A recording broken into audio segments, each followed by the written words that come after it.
कृष्ण बचपन में माँ यशोदा को पूरा विश्व दिखा दिया अपने मुख में।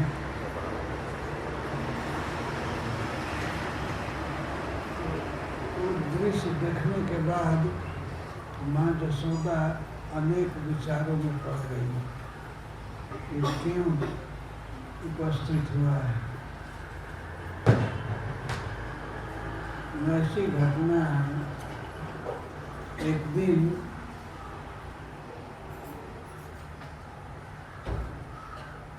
गोप बालकों के साथ और श्री बलराम के साथ भगवान खेल रहे थे।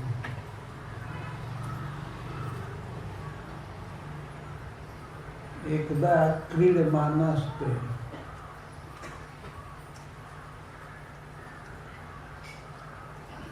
कुमारा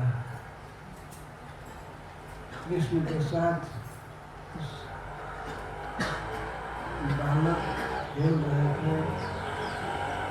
तो खेल में श्री कृष्ण एकांत में हो गए और छिप करके मिट्टी खाने लगे। तो बच्चों ने शिकायत किया माँ यशोदा से कि तेरे लाला ने माटी खाई, यशोदा सुन भाई, कृष्ण मिट्टी खाया है।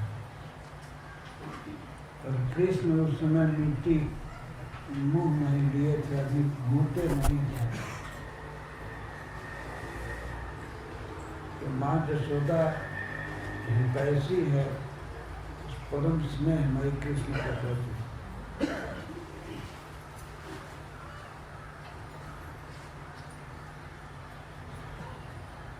सा गृहीत्वा करे कृष्ण उपालंबित ऐसी, तुरंत यहाँ आई और कृष्ण को पकड़ ली, कृष्ण का हाथ।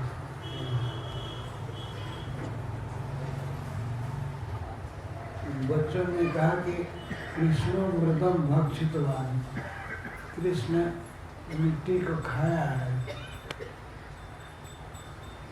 और अभी कृष्ण घबरा गए, तो जल्दी जल्दी लार बना करके और मिट्टी को अंदर करने लगे।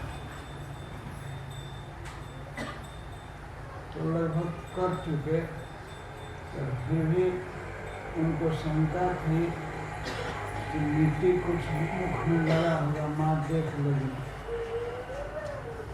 परंतु में विश्वास कर गए कि मिट्टी लगी नहीं है। तो मुंह बंद किए ऐसे कर रहे थे। नाम भक्षितवान अम्ब सर्वे मिथ्या विसंशय, माँ मैंने मिट्टी नहीं खाया, ये सभी झूठ बोल रहे हैं। मुंह खोल नहीं रहे थे और ऐसे कह दिए कि सभी ये सब झूठ बोल रहे हैं। नाहम भक्षितवान अम्बर सर्वे मिथ्या विसंशय, सभी मिथ्या भाषण कर रहे हैं। उन्हें मिट्टी नहीं खाया। तो माँ ने कह दिया सब झूठ बोल रहे हैं और सत्य बोलने वाले तुम ही बचे हो।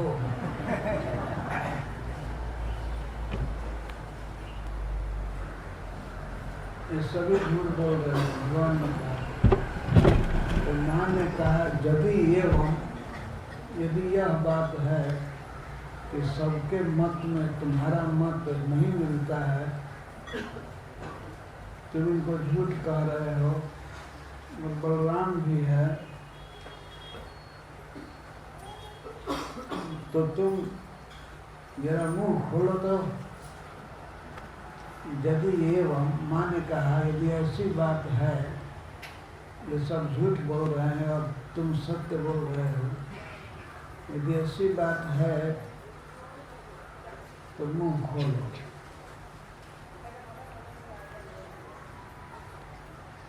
तब श्री कृष्ण परम सुंदर मुख जो कमल के समान था, उसको खोल, जैसे कमल खुल जाता है, उसकी पंखुड़ियाँ खिल जाती हैं, वैसे खोल।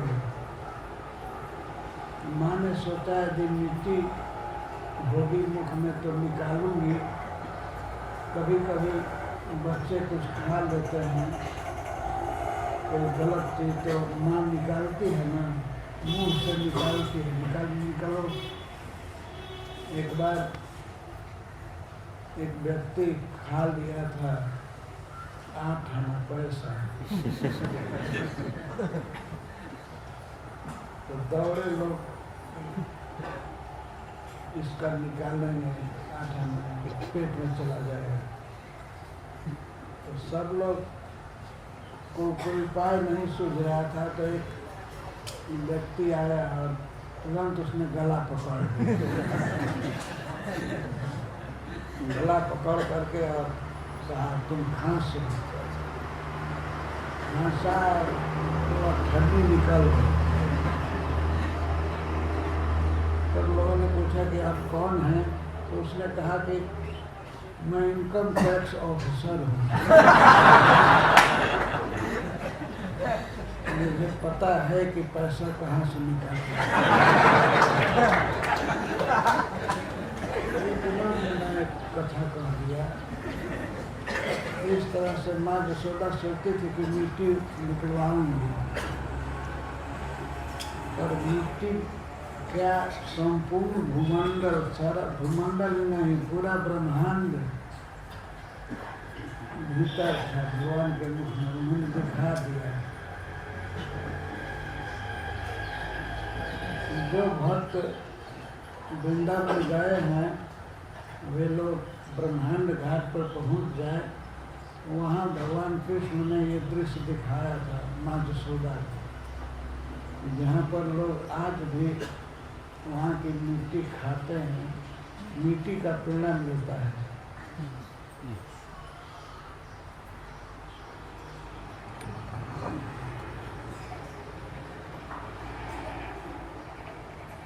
पीठ पर और नाम बचा है।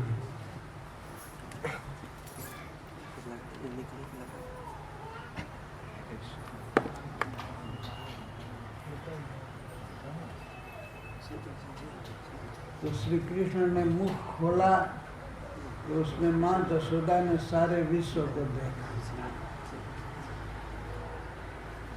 संपूर्ण भूमि मिट्टी पेट में ही।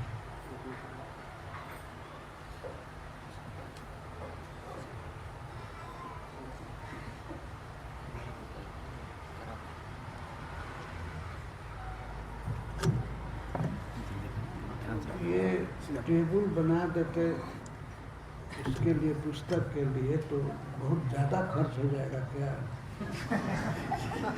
ये हमेशा देखते हैं पत्थर से जाते हैं।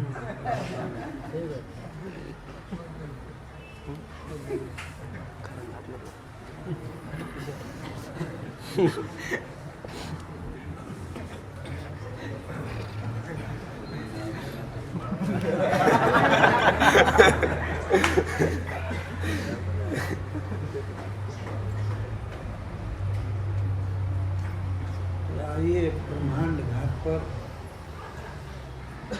जहाँ भगवान ने ब्रह्मांड दिखाया, सारे सृष्टि के जो भी उपकरण हैं सबको दिखाया। सबसे पहले उन्होंने वायु को दिखाया, नभस्वाहा। वायु कैसे दिखाया? माँ यशोदा देखती है कि ये सब पेड़ लहरा रहे हैं हवा के झोंके से, ऐसे वायु को देखा। इसके मुख के भीतर संपूर्ण वायुमंडल है और जल है, सारे समुद्र लहरा रहे हैं। समुद्र देखिए, अग्नि भी, सब जगह सुलगी हुई आग। दावानल।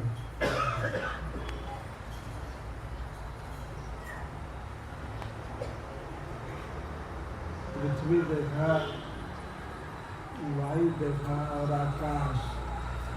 आकाश में सारे ग्रह, सूर्य आदि ग्रह उगे हुए थे। चंद्रमा को भी उसने देखा, वायुंद्र में चंद्रमा, नक्षत्र, जैसे रात्रि में हम लोग देखते हैं वैसे सब कुछ माँ यशोदा ने देखा। तारा, तारामंडल। और तो और आश्चर्य की बात है कि कृष्ण के मुख में उसने नंद बाबा को भी देखा और ब्रज की सभी गौओं को देखा, बछड़ों को देखा। सारे गोप गोपी उसी में थे और एक यशोदा भी थी मुख में। वो कृष्ण को गोद में लिए थे, दूध पिला रही थी, स्तन पान करा रही थी। ये सब देखी तो उसको बहुत चिंता हो कि मैं अपने पुत्र के मुख में ये सब क्या देख रहा हूँ। वो विचार करने लगी तो सबसे पहले मन में आया, हो सकता है सपना देख रहे हैं। किन स्वप्न यह क्या स्वप्न है। लेकिन माँ यशोदा देखी कि मैं सोई नहीं हूँ, तो ये सपना नहीं है। सपना शयन अवस्था में आती है।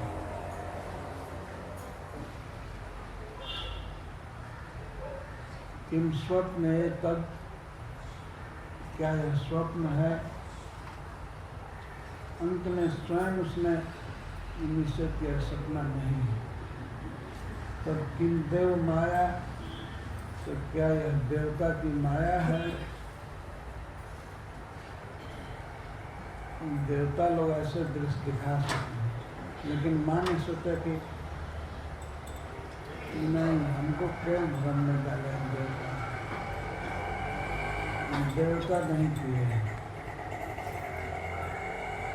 किंवा मदीयो गतबुद्धि मोह, तो ये मेरी बुद्धि का भ्रम है क्या सोचते हैं।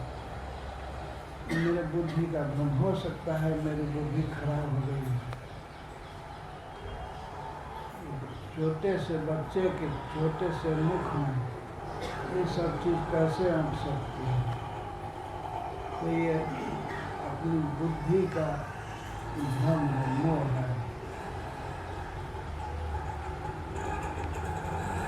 फिर सोचती है माँ यशोदा कि इस बच्चे के विषय में गर्गाचार्य जी ने कहा है,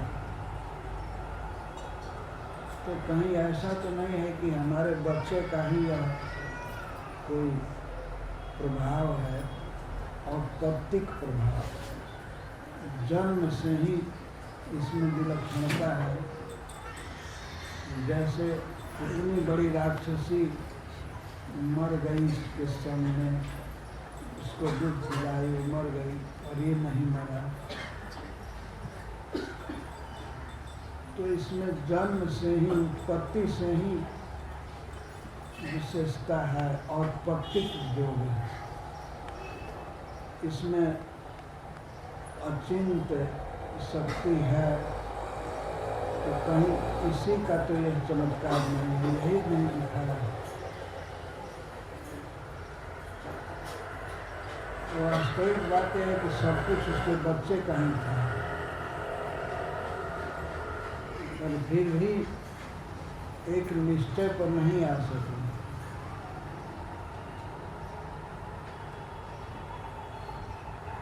यह कष्ट नौत्पत्तिक आत्मयोग और प्रतीक आत्मयोग, नैसर्गिक जन्म से ही इसका अपना ही योग वैभव तो नहीं है। माँ यशोदा को श्री कृष्ण ने सब कुछ दिखाया, लेकिन माँ यशोदा यही सोचती है कि ये तो मेरा छोटा बच्चा है,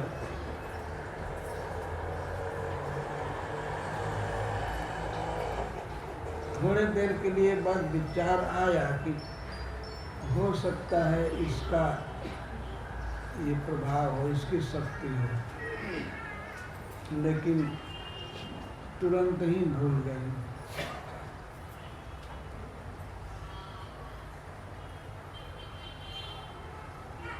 फिर भगवान को प्रणाम करते हैं। कौन भगवान? भगवान नारायण को, कृष्ण को नहीं। लगी प्रणाम करने। मैं अपने बच्चे के कुशल के लिए भगवान के चरणों में नतमस्तक प्रणाम कर रहे हैं। भगवान की गतिविधि को जानना बड़ा कठिन है। मन, वचन और कर्म से उनको जाना नहीं जा सकता।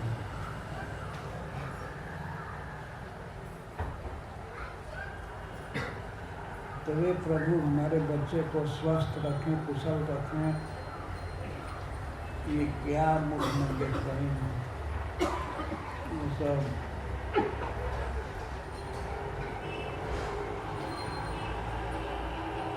अंत में माँ यशोदा आंख बंद कर दी। ये सब चीज देखना उसको पसंद नहीं था, वो भी कृष्ण के मुख में। इस सब नाना प्रकार की वस्तुएं देख करके वो घबरा गई और प्रणाम करने लगी भगवान को आंख बंद करके।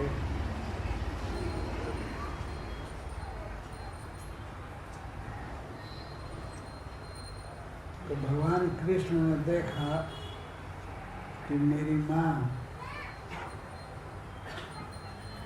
अब मुझे दूध नहीं पिला रही है, इसका भाव बदल गया। तो उन्होंने तुरंत ही हटा लिया उस दृश्य को और अपनी स्नेहमयी वैष्णवी माया का विस्तार किया। पुत्र स्नेहमयी वैष्णवी माया, भगवान की शक्तियाँ हैं विविध प्रकार की। तो पुत्र स्नेहमयी माया, माया इसलिए कहते हैं कि मोहक शक्ति है, अद्भुत वैष्णवी शक्ति, अद्भुत स्नेहमयी। कोई भक्त यदि कृष्ण को अपना बच्चा मानता है तो उसका वो भाव अनंत काल तक चलेगा। भगवान कृपा करेंगे। कृष्ण माँ यशोदा के बालक हैं और बालक ही रहेंगे हमेशा। यही है वैष्णवी मार्ग। कभी कभी भक्त पूछते हैं कि क्या गौड़ीय संप्रदाय में बाल कृष्ण की उपासना है? ये तो बाल कृष्ण की ही उपासना है, मंदिरा है। कई भक्त लोग अपने घरों में बाल गोपाल जी को रखते हैं, ये स्वाभाविक है। भागवत में दशम स्कंद में पहले तो बाल कृष्ण ही उपस्थित होते हैं। भगवान का जन्म वास्तव में मथुरा में हुआ। वसुदेव और देवकी के पुत्र हैं, जन्म लिए, परंतु बाल लीला का आनंद श्री वसुदेव जी को और माता देवकी को नहीं मिला। बाल लीला का सुख है बच्चे को खिलाने का, डांटने का और अन्य प्रकार से प्यार करने का सौभाग्य तो माँ यशोदा को मिला। नंद बाबा को मिला। तो महाराज परीक्षित अब इसके बाद प्रश्न पूछेंगे कि क्या किया था यशोदा और नंद ने कि उनको ऐसा सुख मिला जो सुख अपने माता पिता नहीं पा सके। भगवान जन्म लिए मथुरा में और उसी रात कह दिए वसुदेव जैसे कि हमको नंद गोकुल में पहुंचाइए। यही सुख लेने के लिए जितना सुख माँ यशोदा को हुआ, श्री गोपी जनों को, सखाओं को, तो भगवान को भी उस सुख की लालसा थी। वे भी चोरी करना चाहते थे माखन की, वे भी बच्चों के साथ खेलना चाहते थे, गाय चराना चाहते थे और रास विहार आदि करना चाहते थे। वो ब्रज में चले गए और गोवर्धन को उठाना चाहते थे, इसलिए तो गिरधारी हैं। गिरी मतलब पहाड़, पहाड़ को धारण किए।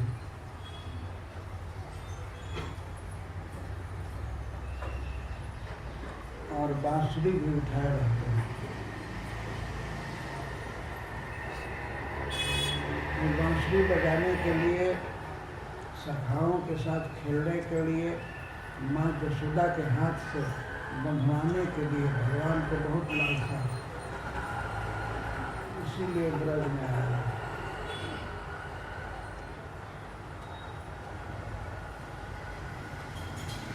इस प्रसंग में आप लोग पढ़ेंगे, जब श्री कृष्ण बोलते हैं तो उनको सुखदेव गोस्वामी कहते हैं श्री कृष्ण उवाच, श्री कृष्ण बोल रहे थे। कहीं भी ये शब्द नहीं आया है, श्री भगवान उवाच यही कहे हैं, लेकिन यहाँ श्री कृष्ण उवाच है। कारण क्या है? कारण है कि अभी अभी इनको नाम मिला है कृष्ण। उनके गुरु जी गर्गाचार्य जी नाम दे करके गए, इसीलिए सुखदेव गोस्वामी प्रेम से इसी को बोले श्री कृष्ण उवाच, श्री कृष्ण बोले। और प्रथम बार बोल रहे हैं श्री कृष्ण, नाहम भक्षितवानंद सर्वे मिथ्या संसद। ये सब झूठ बोल रहे हैं, मैं मिट्टी नहीं खाया हूँ। आशय तो ये है कि मिट्टी सब मेरे भीतर ही है, खाने की क्या जरूरत है। देख लो,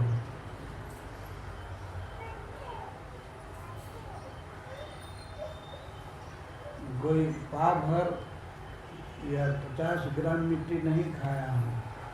पूरी दुनिया में जितनी मिट्टी है सब मेरे भीतर है। सब जीव चर अचर मेरे भीतर है। इसीलिए भगवान ने इस तरह से बोला, नाहम भक्षितवान अम्ब सर्वे। माँ मैंने ही मिट्टी नहीं खाया है, सभी खाए हैं। ये सब जीव तो मेरे भीतर ही है, देखो ये सब खाए हैं कि नहीं।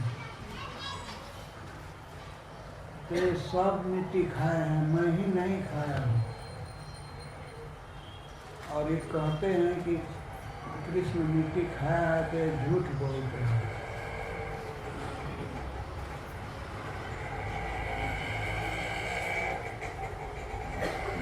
भगवान की ये बाल लीलाएं अतिशय मधुर है। उनका झूठ बोलना भी कितना मीठा लगता है।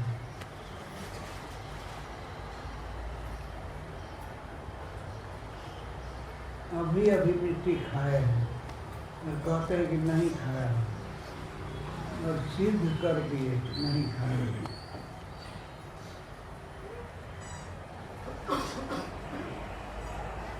जिस ब्रज की बात माँ यशोदा कर रही है, मिट्टी की, यहाँ की मिट्टी खाया है, वो पूरा ब्रज ही भगवान के मुख में था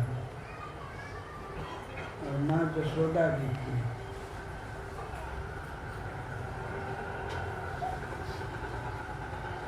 ये अद्भुत बात है।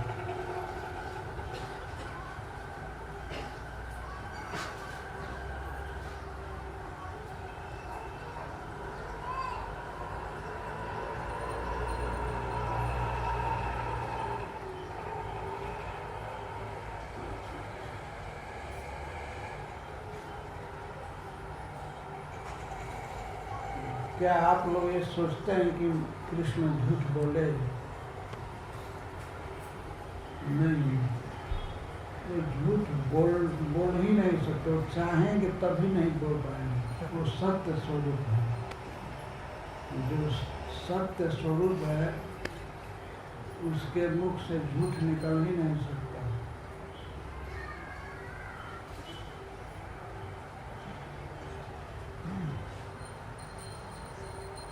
मुझे लगता है कि ये झूठ बोले तो सत्य स्वरूप से भी ज़्यादा मीठा है। बहुत अच्छा।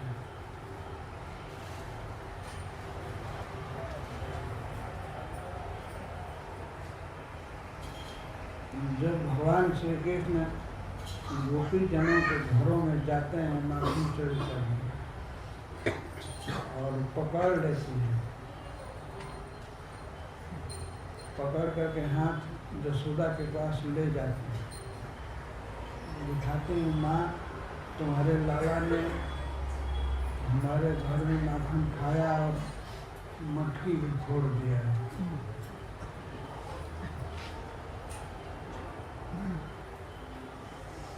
श्री कृष्ण उसी समय आते हैं। ये क्या कर रही थी माँ? कह रहे थे तुमने इसके घर में चोरी किया।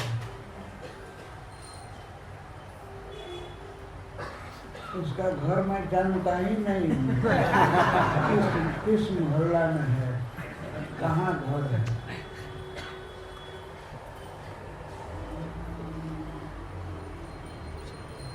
ये झूठ बोलती है।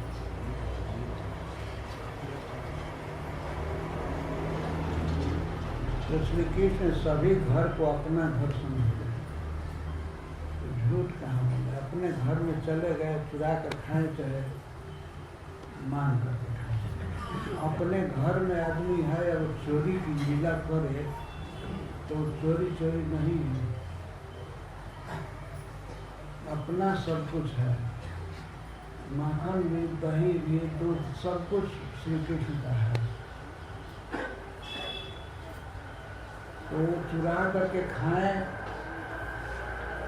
और चाहे कोई भोग लगावे तब खाएं, बराबर ही है। अपने सामान को आदमी चोरी क्या करेगा?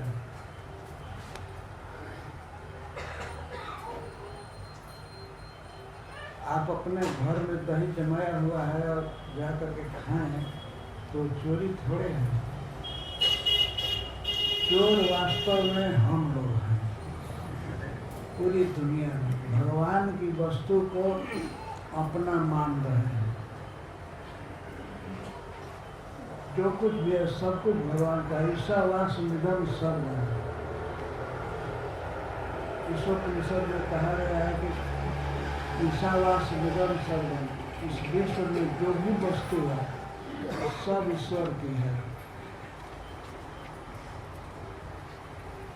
और उपनिषद कार्य भी कहते हैं कि तेना त्यक्तेन भुंजीता, भगवान को अर्पित करके भगवान हमारे लिए जितना दें उसी से अपना गुजारा करना चाहिए। माँ वृद्धा, लोभ मत करो। कस्य धनम, धन किसका है विचार करो। सब कुछ कृष्ण का है, भगवान का है, तो हमारे लिए वो देते ही हैं। हमारे लिए जो भोजन निश्चित किए हैं, जो कपड़ा देते हैं, जो घर देते हैं, संतोष करके रहना चाहिए और सारी संपत्ति को भगवान की सेवा में अर्पित करना चाहिए। नहीं तो हम लोग चोर हैं। कभी कभी देखा जाता है कि बहुत तुच्छ वस्तु को हम भगवान को देते हैं और विशिष्ट वस्तुओं को अपने पुत्र के लिए या अपनी पत्नी के लिए देते हैं। लेकिन भगवान के लिए त्याग करना यही बुद्धिमानी है। सब कुछ एक दिन छीन जाता है। हमारा घर, धन, जो भी वस्तु है सब कुछ चला जाता है। जब तक हमारे अधिकार में है तब तक भगवान की सेवा करके अपने जीवन को सफल करना चाहिए।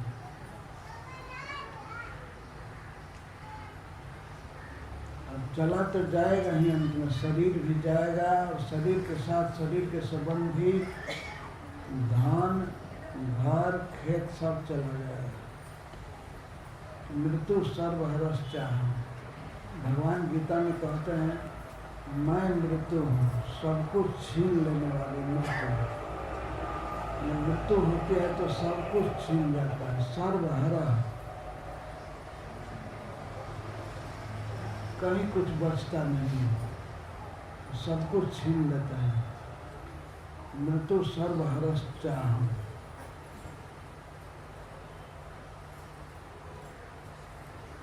तो उस समय सब कुछ छीन जाएगा तो उससे जो हम कमा सकते थे, जिस धन से पुण्य कमा सकते थे, परलोक बना सकते थे, भगवान के धाम में जा सकते थे, वो सब कुछ छीन गया तो वो कुछ भी नहीं कर पाए। जब तक जीवन है, जब तक अधिकार है, तब तक करना चाहिए। जब तक यह शरीर है तब तक इससे जप कर लेना चाहिए।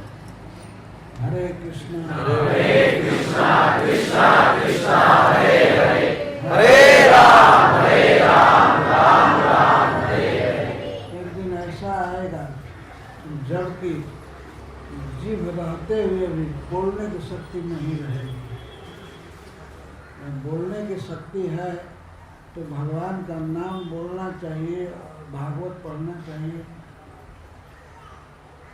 कीर्तन करना चाहिए। एक दिन जिह्वा की शक्ति पूरा ठप हो जाती है, आंखें डिम हो जाती हैं, देखती नहीं है, कान सुनता नहीं है। जब तक शक्ति है तब तक सुनना चाहिए, भगवान की बातें सुननी चाहिए, कीर्तन सुनना चाहिए और भगवान के बारे में कुछ पढ़ लेना चाहिए। और सर्वोपरि है भगवान का नाम, ये बोलते ही रहना चाहिए। हरे कृष्णा कृष्णा कृष्णा हरे हरे, हरे राम राम राम हरे हरे। और भगवान ने सुविधा दिया है, इस सुविधा का उपयोग करना चाहिए। कितनी बड़ी सुविधा भगवान ने दिया है। ऐसे शहर में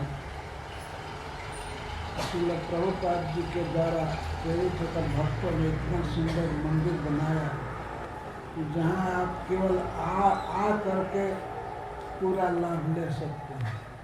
भगवान के संदेश को सुनने का भगवान के बारे में गाने का। और यह भी बात है, भगवत प्रसाद भी पाने का सौभाग्य मिलता है। इसे प्रसाद सब जगह नहीं मिलता और सब जगह मिलता है। प्याज, लहसुन और मांस मिलता है। भगवान को भोग लगाया हुआ प्रसाद पाने का जीवन में अभ्यास होना चाहिए।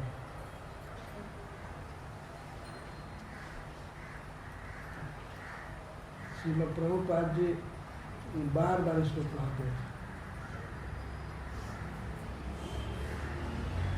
नाचो गाओ खाओ।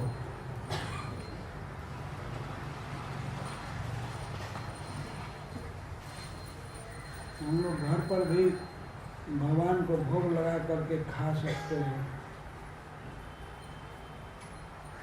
और कई घरों में ठाकुर जी के विग्रह हैं भी, भक्त लोग रखे हैं। ये बहुत बड़ा भाग्य है भगवान को रोज सजाने का, भगवान को रोज खिलाने का, गीत गाने का उनको अवसर मिलता है। ये बहुत अच्छी बात है। सबको चाहिए कि भगवान से संपर्क जोड़े।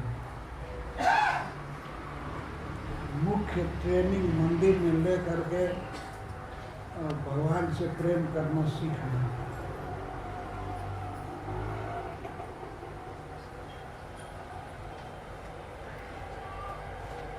ठीक है, अब समाप्त करते हैं।